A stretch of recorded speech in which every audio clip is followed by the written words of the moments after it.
Okay, we want to welcome everybody back. Parshas Kis Sisah. We want to especially welcome. We have our photographer, our videographer from Israel is here tonight. Special guest. Did an amazing video of us from Yerushalayim. Seems like ages ago, but we'd like to welcome him here tonight.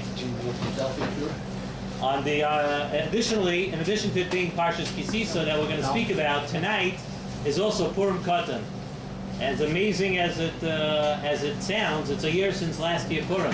Time just flies. It was just Hanukkah. We've had 30 snowstorms in between, but we're here. It's already Purim Katan, and maybe we'll try to get in a word or two about Purim Katan at the end if we can. So on the day after Kabbalas Torah, we know Moshe Rabbeinu went up to Shemayim, and he remained there for 40 days and 40 nights. Why? He went there so HaKadosh Baruch Hu could teach him the Torah. He went up to Shemayim, right? 40 days and 40 nights, HaKadosh Baruch Hu taught Moshe Rabbeinu the Torah. And it's brought down that Moshe Rabbeinu, the way he learned the Torah in Shemayim was that Moshe Rabbeinu learned the Torah and he forgot it. He learned it and he forgot it. Until HaKadosh Baruch Hu gave Moshe the knowledge of the Torah as, quote, as a gift. It was given to Moshe Rabbeinu, as Rashi brings down, that the Torah was given to Moshe Rabbeinu as a gift because he was learning it and forgetting it and it was tough to comprehend everything. So HaKadosh Baruch Hu finally, later on, gave it to Moshe Rabbeinu as a gift. So Rav Pam Zatzal he brings down from many Mefarshim, and the Mefarshim ask as follows. If HaKadosh Baruch Hu knew that it would be impossible for Moshe Rabbeinu to learn the Torah and comprehend the Torah and gain the knowledge of the Torah right away, and throughout the time that he was teaching to him, why didn't HaKadosh Baruch Hu, as soon as Moshe arrived, there should have been this big package, gift wrap, waiting for Moshe Rabbeinu, and give Moshe Rabbeinu the Torah right away as a gift? Why did he have to put Moshe Rabbeinu through the entire thing of 40 days of learning the Torah and forgetting it, and learning the Torah and forgetting it? Why did he have to go through that whole thing? Just give Moshe Rabbeinu the Torah as a gift right away. So the Alshich brings a teretz to this kasha, and he says a very, very, very important thing for us to know. He says HaKadosh Baruch Hu chose Moshe Rabbeinu to be the one who's going to be makabel the Torah and transmit it to Klal Yisrael. And not only was he transmitting it to Klal Yisrael of then, Moshe Rabbeinu was chosen to transmit the Torah to Klal Yisrael for all future generations. So in order to do that, HaKadosh Baruch Hu is teaching Moshe Rabbeinu a lesson over here, that the giving of the Torah and understanding of the Torah and learning Torah comes with all the emotional frustration that it takes to learn Torah, all the frustrations of forgetting the Torah, all the frustrations of not being able to memorize certain things, all the frustrations of not having the Havana, of not being able to understand every piece of every shtickle Torah that you want to learn. So in order for Moshe Rabbeinu to be the one to be makabel that, HaKadosh Baruch Hu had to put him through all of those things to teach Moshe Rabbeinu, yes, this is the Torah, this is reality. The Torah doesn't come to every person as, the first second you hear everything, you understand it, you comprehend it, and you know it, and you have it. It doesn't work that way. And Moshe Rabbeinu was willing to do that. So once Moshe Rabbeinu was willing to go through that trouble of learning the Torah and forgetting it, and going through the trouble of working on being makabel the Torah, then Moshe Rabbeinu only then he earned the right to get it as a gift. So HaKadosh Baruch Hu couldn't give it to Moshe Rabbeinu right away as a gift. Though we would think that would have been the nice thing to do. Why put Moshe Rabbeinu through the whole thing? But no, Moshe Rabbeinu earned it by agreeing to go through all the troubles of learning the Torah. One of the major issues that many people have when they sit down to learn Torah, when they sit down to learn a piece of Gemara, when they sit down to learn anything, one of the major issues everybody has is really how much Torah we forget after we learn it.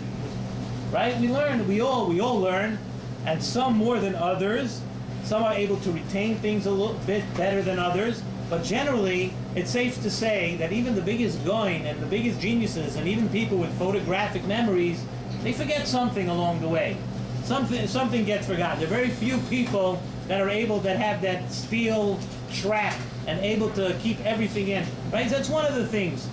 So Rav Pam brings down very interesting a medrash in Shir Hashirim Rabbah. And the medrash brings down a story of two people.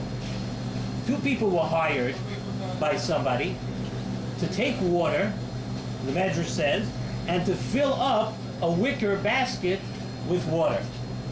So what happens to these two people? One of these two people that was hired is a foolish person. What does the foolish person say? He says, "One second, what's going on over here?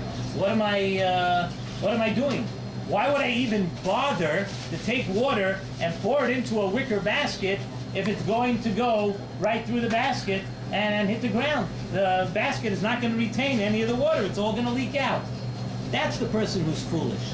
The other person, the smart person, says like this: "Listen, you hired me for a job. You hired me to do something. Listen, you hired me, you gave me water, you gave me a wicker basket. You have to know that this water is going to pour through the wicker basket and come out. You have to know that. You hired me for it. Listen, I'm getting paid for the job. What do I care? What does it matter to me if this basket retains the water? I'll keep pouring as long as you're shelling out the bucks. As long as you're paying me, I'm going to keep pouring it right through the basket." And he knows that it's going to leak out, but it doesn't bother him. So the Medrash says this is exactly the way of Limud Torah. A person who may have a weak memory, a person who doesn't retain all his learning, and he's afraid that he might forget it, the Rebbeinu Shalom is telling you that still you're being rewarded. You're not rewarded by how much Torah that you retain or maintain in your mind. Hashem is telling us that you are rewarded just for learning the Torah. It's not like all other things in the world that only if you accumulate and you're able to hold on to everything, that's when you get paid. Hashem is telling you, and the Medrash is saying, bringing this analogy to Limud HaTorah, that Limud HaTorah is you get rewarded just for the actual learning. And not only do you get rewarded for the actual learning, but all the brachas that are brought down in the Torah, Asher Yokim is Divrei HaTorah Azois, all the brachas that the Torah brings down has nothing to do with how much Torah and how much you maintain or retain in your mind. It all has to do with your perseverance, with just learning the Torah, with how much you learn.